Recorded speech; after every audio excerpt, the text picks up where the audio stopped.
కూరగాయలు, అపరాలు, కిరాణా, వాటరు, షామియానా అన్నీ అరువులు ఇస్తారు.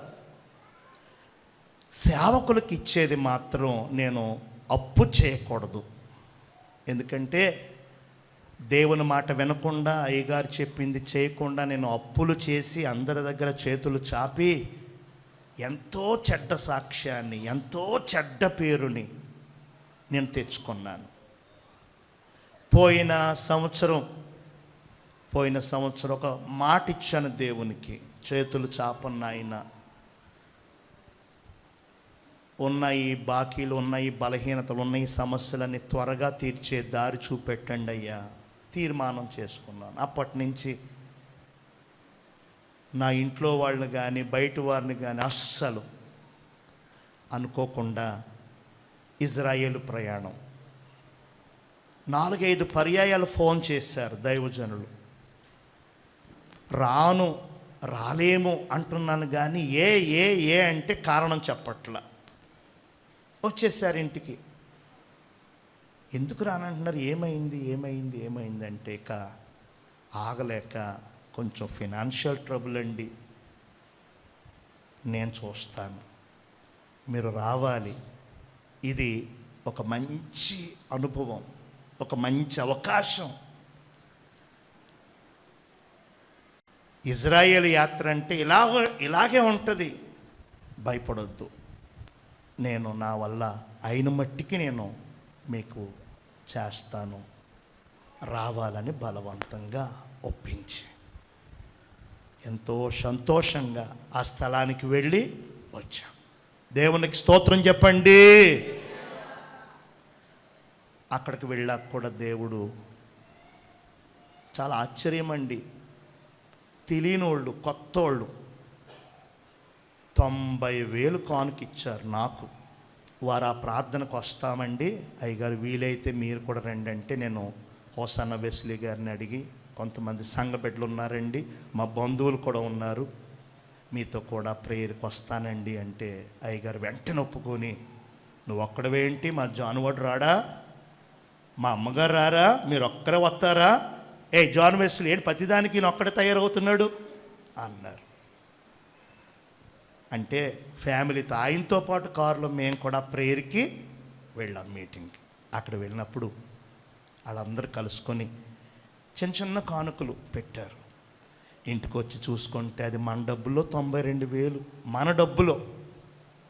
దేవునికి స్తోత్రం, హల్లెలూయా. ఎంత అద్భుతమండి దేవుడు.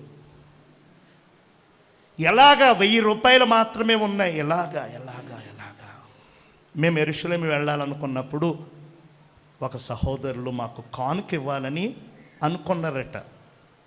యెరూషలేము వెళ్ళినప్పుడు, వెళ్ళేటప్పుడు ఇవ్వాలని ఒక ఆయన్ని దేవుడు ప్రేరేపిస్తే, ఏదో ఇంకా రావాలంట, రాలేదు, అది వస్తే ఇస్తే అన్నయ్యకి అక్కకి ఉపయోగపడుతుంది, కొంత ఏమిస్తామని తర్జన పడి ఆపేశారు.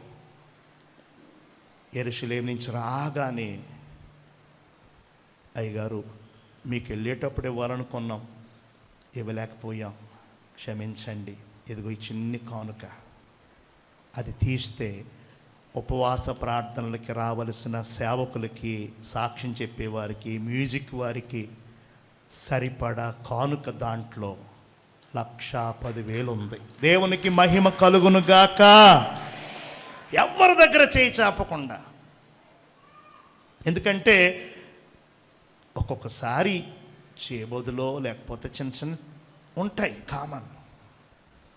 దేవుడు చూడండి, నా ఆశ అప్పు చేసి కానీ, ఇంకొకరి దగ్గర అడిగి చేయబోదులు కానీ సేవకులకి ఇవ్వకూడదు, అది వద్దు అని అనుకున్నాను. దేవుడు నా కోరికను తీర్చి ఆ అర్పణ ద్వారా సేవకులకి కావలసినంత ఇచ్చేశారు. గట్టిగా మహిమపరచండి, చేతులెత్తి స్తోత్రం, హల్లెలూయా.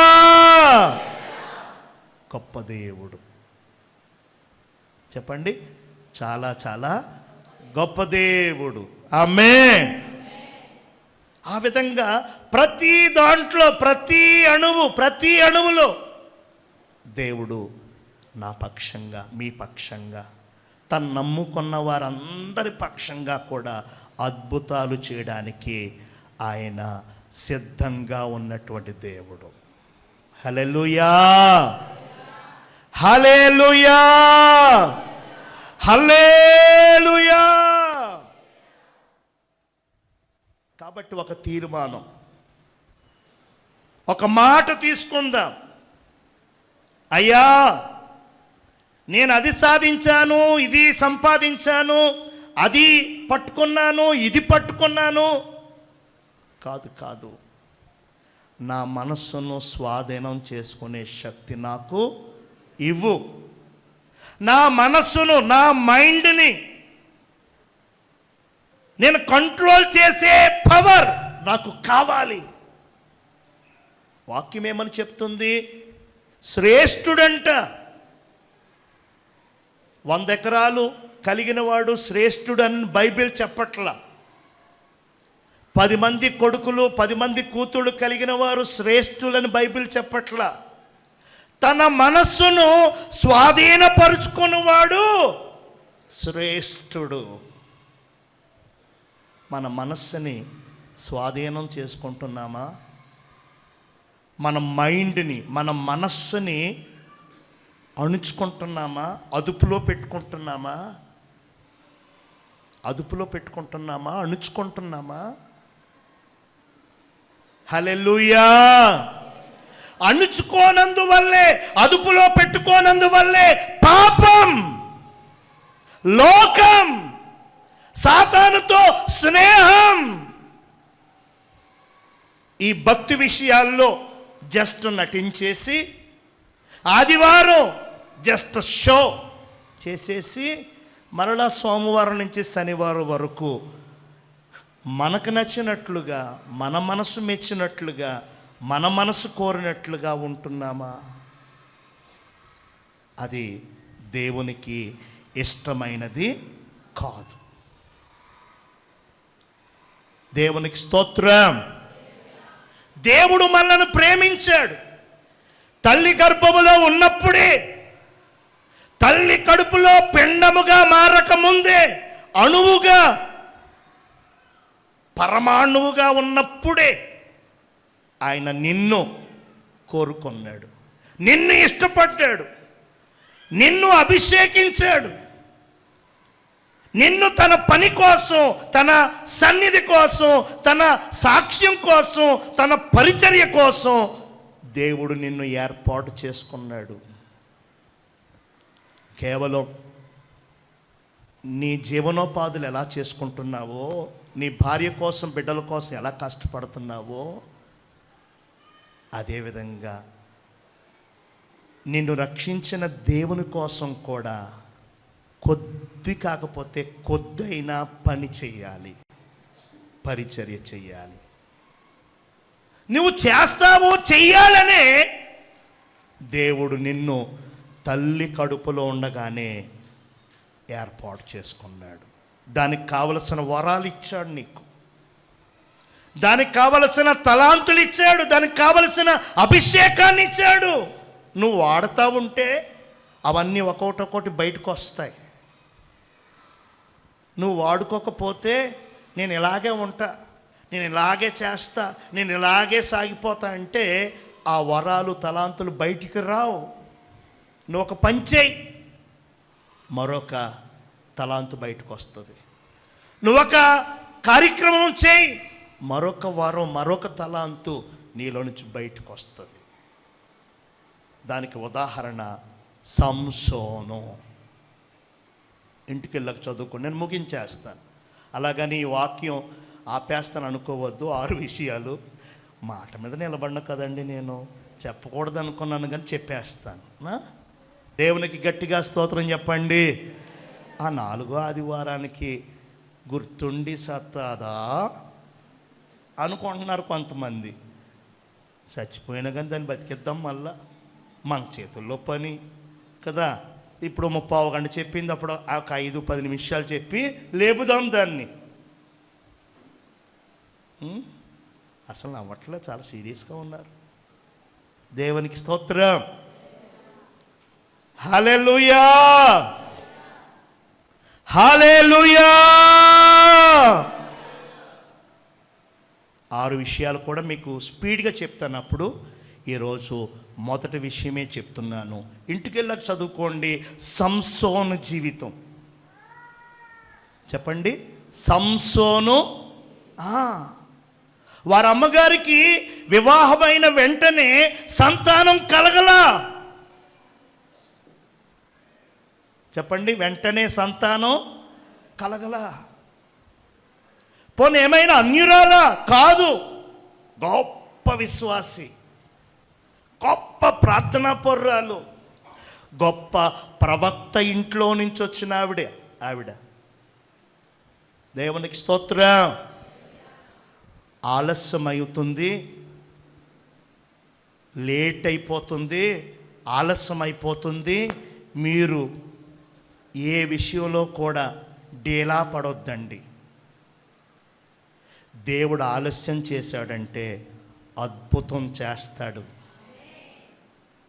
ఆలస్యం చేస్తున్నాడు అని అంటే మీ విశ్వాసాన్ని వృద్ధి చేస్తున్నాడు. ఆలస్యం చేస్తున్నాడు అని అంటే లేటెస్ట్ కార్యం చేస్తున్నాడు. లాజరు జబ్బు పడ్డాడని వార్త చెప్పారు. యేసయ్య వచ్చాడా? చచ్చిపోయాడు అని కూడా వార్త వెళ్ళింది. వచ్చాడా? పాతి పెట్టేశారు. 4 రోజుల తర్వాత వచ్చాడు. అందరూ అన్నారు, తిన్నాడు, తాగాడు, ఉన్నాడు. ఎంత చేశారమ్మా వీళ్ళు యేసుప్రభు కోసం. బాలేదని చెప్తే రాలేదు, చచ్చిపోయాడని చెప్పిన చివరి చూపుకి రాలేదు.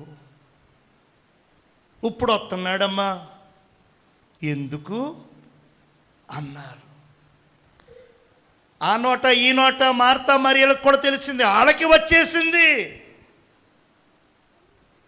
ఏంటది? దానికైనా పెట్టుబడి ఉందా? ఏమండి, కోపానికైనా పెట్టుబడి ఉందా? రండి కోపం గారు అనక్కర్లా. అస్సలు పెట్టుబడి లేని వ్యాపారం అది.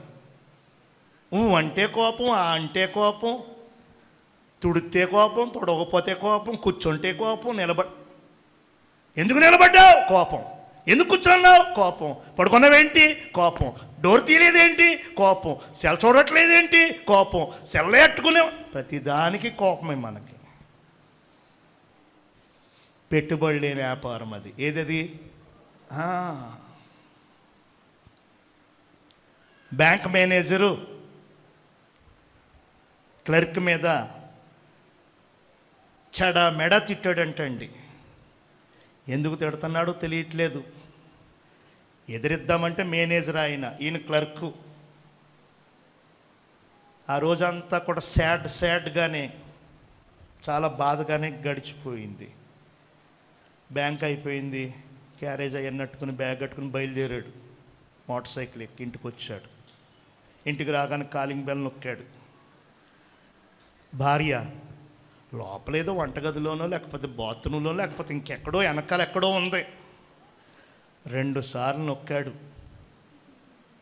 3వసారికి వచ్చేసింది. ఏంటది? బడా బాతున్నాడు తలుపుని. పరుగెత్తుకుని వచ్చింది ఆయాసపడతా. అంతే, తలుపు తీయగానే పడిపోయాడు మీద మాటలతో. చెవులు పనిచేయట్లేదే నీకు? అన్నం తిన్నావా, బిర్యానీ తిన్నావా కడుపుకి? రుబ్బురోలాగా ఉన్నావు ఇంటి దగ్గర నువ్వు. ఏమండి, ఒక చెల్లిని వాళ్ళ ఆయన అలాగ తిట్టాడంట. అన్నం తింటాం మానేసింది ఆ చెల్లి. పాపం. మరి ఇలా అవేం కాదులే, నాకులాగా వందుకుతా అంతా. ఆయన ఎంత తినేలాగా ఉంటాడు, ఎంత తినేలాగా ఉంటాడు. దానిమ్మ జ్యూసులు తాగుతాడు, చక్కెరకి వెళ్ళి తింటాడు. అమ్మా, ఎంత తిన్నా ఇలాగ ఉంటాడు. ఏసు రక్తం చేయింది, ఆయనకి ఆ బలం ఉంది. పాపం ఈవిడ అన్నం మానేసింది 2 నెలలు బట్టి. అయినా సరే రుబ్బురోలాగా ఉన్నావు అని నోటుకు వచ్చినట్టు తిట్టేశాడంట. ఆవిడకేమో మైండ్ చెదిరిపోయింది. ఎందుకు తిడుతున్నాడు, ఎందుకు కోపడుతున్నాడు? ఎదిరిద్దామంటే భయం. భర్త కదా, బ్యాంకులో కూడా మేనేజరు తిడుతుంటే క్లర్క్ ఈయన ఎదిరించవచ్చా? ఇంకేమైనా ఉందా? అందుకని అణిగి మనుగు ఉంది. ఈలోగా పిల్లలు వచ్చారు. పిల్లలు వచ్చి, మమ్మీ మమ్మీ ఏం చేసావు, మాకు నూడిల్స్ చేయమని చెప్పాను కదా సాయంకాలం ఇంటికి వచ్చినప్పుడు అని వంటగదిలో ఉన్న మమ్మీ దగ్గరికి వచ్చి కొడుకు కూతురు ఆ బట్టలు అట్టుకుని చేతులట్టుకు లాగుతూ ఉంటే ఒక్క కేకేసింది. యాదవ తిండి తిండి తిండి అస్తమాను తిండి పొడబడిగా అన్నది. ఏంట్రా ప్రతిరోజు మమ్మీ నూడిల్స్ చేశాను, అవి చేశాను, ఈ చేశాను పెట్టి మమ్మీ ఏం కావాలి బాబు అని అడిగి మమ్మీ ఏంటి ఇలా కయ్యమనరిసింది అని వాళ్ళకేం అర్థం కాక బిక్కమోకాలు వేసుకొని ఏడుస్తా వాళ్ళ గదిలోకి వాళ్ళు వెళ్ళిపోయి హోంవర్క్లు చేసుకుంటున్నారు. ఈలోగా రాక్సీ వచ్చింది. మా అక్క చూడండి పడిన వేస్తుంది. రాక్సీ అంటే ఎవరో ఆవిడికి తెలుసు. రాక్సీ వచ్చింది తోక ఊపుకుంటా. అంటే ట్యూషన్కి వెళ్ళే ముందు వీళ్ళ మమ్మీ వీళ్ళకి పప్పలెడుతుంది, వీళ్ళు తిని నాకు వేస్తారు డైలీ. కాబట్టి ఆ కుక్క నాకు ఎడతారని పాపం తోక ఊపుకుంటూ వచ్చింది. పాపం అడుగుతుంది, వాళ్ళకే లేవు, ఇంక దీనికి ఏమి ఎడతారు? అక్కడక్కడే తిరుగుతుంది గుండ్రంగా. వెంటనే అట్టట్టుకొని చెప్పండి, ప్యాడ్ అట్టుకొని దాన్ని నెత్తి మీద వేసాడు. అట్టుకొని ఎవరి నెత్తి మీద? కుక్క నెత్తి మీద వేసాడు. అంటే బ్యాంకులో స్టార్ట్ అయిన కోపం ఎక్కడికి వచ్చి ఆగింది? కుక్క కింద ఇంకెవరైనా ఉన్నారా? పాపం. దేవునికి స్తోత్రం. హల్లెలూయా హల్లెలూయా. ఎక్కడ ప్రారంభమైంది కోపం, ఎక్కడికి వచ్చింది? ఏదో అత్త మీద కోపం దొత్త మీద అంటారు కదా. బయట విషయాలు బయటే వదిలేయాలి. చెప్పులు ఇంటి బయటే వాకిట్లోనే వరండాలోనే పెట్టేసి ఇంట్లోకి వస్తాం. అలాగే బయట విషయాలు బయట పెట్టేయండి. మీ అందమైన సంసారం, మీ అందమైన కుటుంబాల్లోకి తీసుకురావద్దు. నిజమే, నువ్వు భర్తగా యజమానిగా ఎన్నో లావాదేవీలు ఉంటాయి. అలాగని సతీమణిని యజమానురాల్ని చులకనగా చూడకూడదు. ఆవిడకి కొన్ని బరువులు ఉన్నాయి, ఆవిడకి కొన్ని బాధ్యతలు ఉన్నాయి. దేవునికి స్తోత్రం. నేను సంపాదిస్తున్నాను, నేను పోటుగాడిని, నేను అది, నేను ఇది అనుకోవద్దు. నువ్వు సంపాదిస్తున్నావు, అన్నీ చేస్తున్నావు, ఇంటిగడ అవన్నీ చక్కబెట్టి ఏం కావాలో, ఎవరికేం వండాలో, ఎవరికేం చేయాలో అన్నీ చూసుకునే. భర్త అంటే ఎక్కువ, భార్య అంటే తక్కువ అని కాదు, ఇద్దరూ సమానం. దేవునికి స్తోత్రం. 50-50 అలా ప్రేమించుకోవాలి, అలా కలిసి ఉండాలి. హల్లెలూయా. ఏవండి, సంసోను జీవితం చదువుకోండి. లేటుగా పుట్టాడు. చెప్పండి, లేటుగా, చాలా లేటెస్ట్గా దేవుడిచ్చాడండి సంసోన్ని.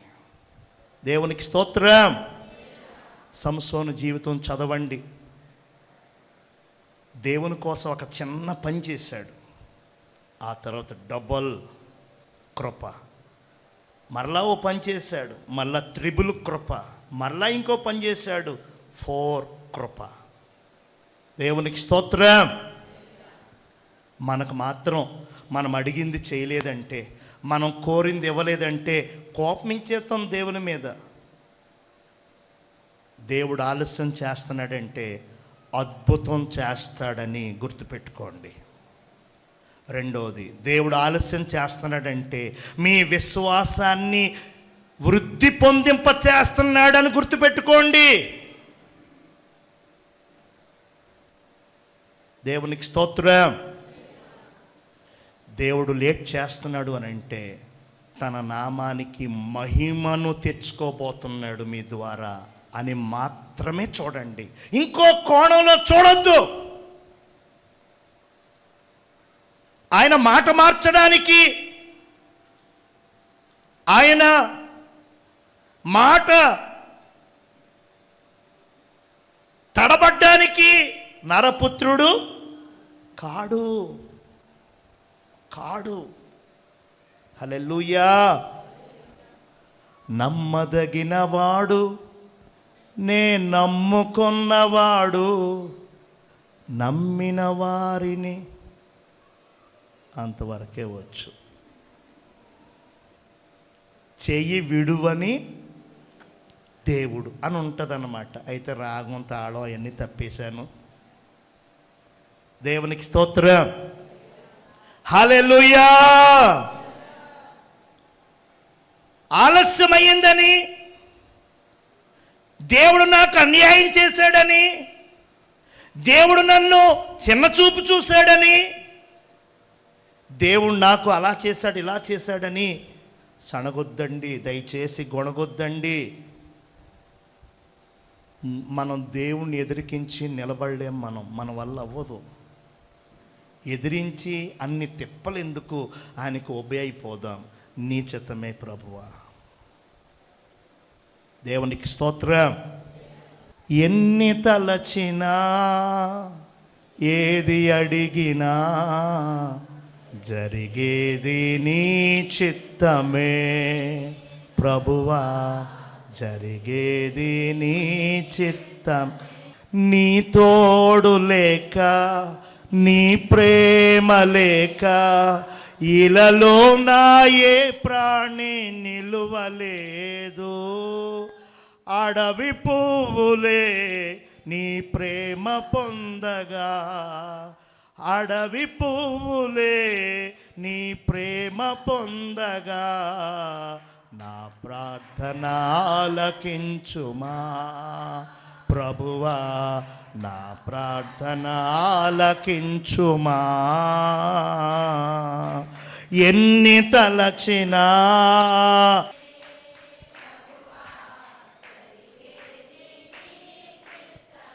ఒక పెద్ద ఆయన అన్నారు, క్రైస్తవులు అబద్ధాలు ఆడరు, అబద్ధాలు పాడతారు అన్నారు. నేను నమ్మలేదు ఆ మాట. ఏంటి ఇలా అంటున్నారు? మా క్రైస్తవులు అంటే ఏమనుకుంటున్నారు?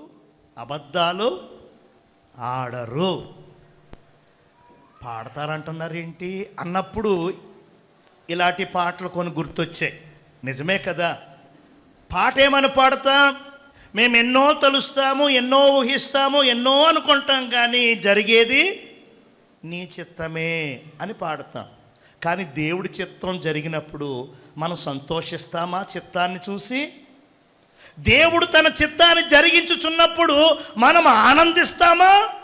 అబ్బే, ముఖము ఎలా పెడతారంటే అలాగా. అందరూ ఒకలాగా ఎట్టరండి.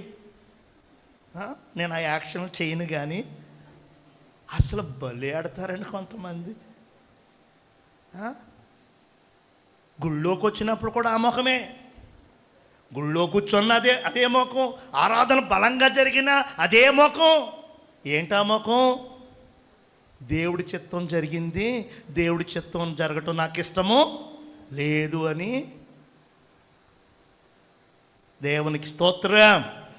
పాటేమో నీ చిత్తమే జరగాలి ప్రభువా. నేనేమైనా ప్రభువా నిన్నే స్తుతిస్తాను, నాకేమున్నా ప్రభువా నీకే అర్పిస్తా. నేనేమైపోయినా ప్రభువా.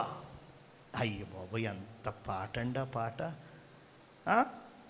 దేవునికి స్తోత్రం. ఒక్క పూట ఉద్యోగం మాని మందిరానికి రాలేకపోతున్నావు, ఒక్కరోజు కొట్టు కట్టి మందిరానికి రాలేకపోతున్నావు. పాట మాత్రం అయ్యగారిండి నేను ఎప్పుడు పాడానండి ఆ పాట. పోన్లే, పాడటానికి దేవుడు అవకాశం ఇవ్వలేదేమో, కానీ పాట మాత్రం అదే. నేనేమైనా ప్రభువా నిన్నే. మన 3 రోజులు 6 పూట్ల ఇంచుమించు దగ్గరగా 3 లక్షలు ఖర్చు అయ్యింది. ఎవరి కోసం ఆ కూడికలు? ఎవరి కోసం? ఆ 3 లక్షలు నేను దాచుకుంటే ఇజ్రాయిల్కి వెళ్ళిన దాంట్లో సగం నేను దైవజనులకు ఇచ్చేద్దునుగా. ఎవరి కోసం ఆ కూడికలు? మీరు బాగుండాలి. మీరు బాగుంటే మేము బాగుంటాం. మీరు అభివృద్ధి నొందాలి, మీరు విస్తరించాలి. విచారం ఏంటంటే బయటి సంఘాలలో వచ్చేసారండి, మన సంఘం మాత్రం కనపడలా. చాలా బాధేసింది, చాలా భయం కూడా వేసింది. నేను ఏదైనా తప్పు లీడ్ చేస్తున్నానా, నేను ఏదైనా అని నాకు భయం కూడా వేసింది. నేను ఎక్కడైనా ఏదైనా సరిగా చెప్పట్లేదా? ఆత్మీయులు, సంఘ పెద్దలు, చాలా ప్రధానమైన వారు కూడా రాలేదు. చాలా బాధేసింది. కొన్ని తీర్మానాలు తీసుకున్నాను. ఆ తీర్మానాలు మీరు చూస్తారు తర్వాత. నేను మాట మీద నిలబడినమ్మా, భూమి మీదే నిలబడతాను. ఏమండి, పిల్లోడికి జ్వరం వచ్చిందని 3 రోజులు మానేస్తాం ఉద్యోగం. కడుపు నొప్పి, గ్యాస్ నొప్పి వచ్చిందని ఏమండి పెళ్ళికి వెళ్ళడం మానేస్తాం, లేకపోతే ఇంకోటి మానేస్తాం.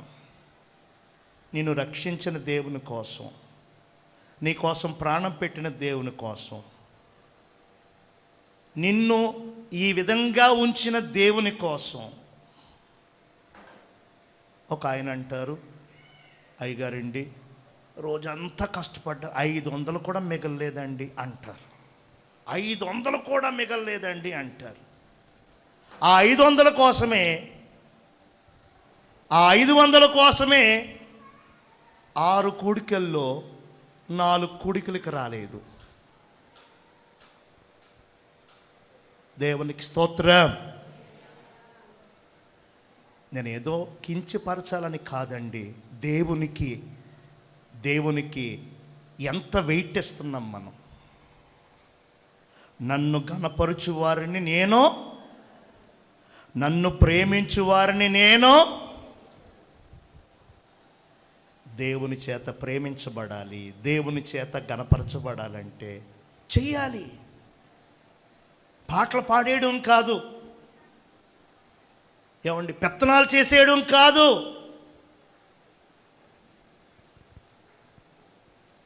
హల్లెలూయా. సంసోను జీవితం చదవండి. దేవుని కోసం ఒకటి చేశాడు, మరో తలాంతు దేవుడు చూపెట్టాడు. మరో పని చేశాడు, మరో తలాంతు. రైట్. కాకపోతే తన మనస్సును స్వాధీనం చేసుకోలేకపోయాడండి. సింహాన్ని చంపాడు, ఎలుగుబంటిని చీల్చాడు, గాడిద ఎముకతో 1000 మందిని 950 మందిని పొడిచి చంపిన ధీరుడు, వీరుడు తన మనస్సుని స్వాధీనం చేసుకోలేక పాపములో పడిపోయాడు. అభిషేకాన్ని కోల్పోయాడు. సాతానుతో లాలూచి రాజీ పడిపోయాడు. చివరికి దేవునికి తలవంపులు తెచ్చాడు. దేవుని సంఘానికి, దేవుని మందిరానికి, దేవునికి అప్రతిష్ట తీసుకొచ్చాడు.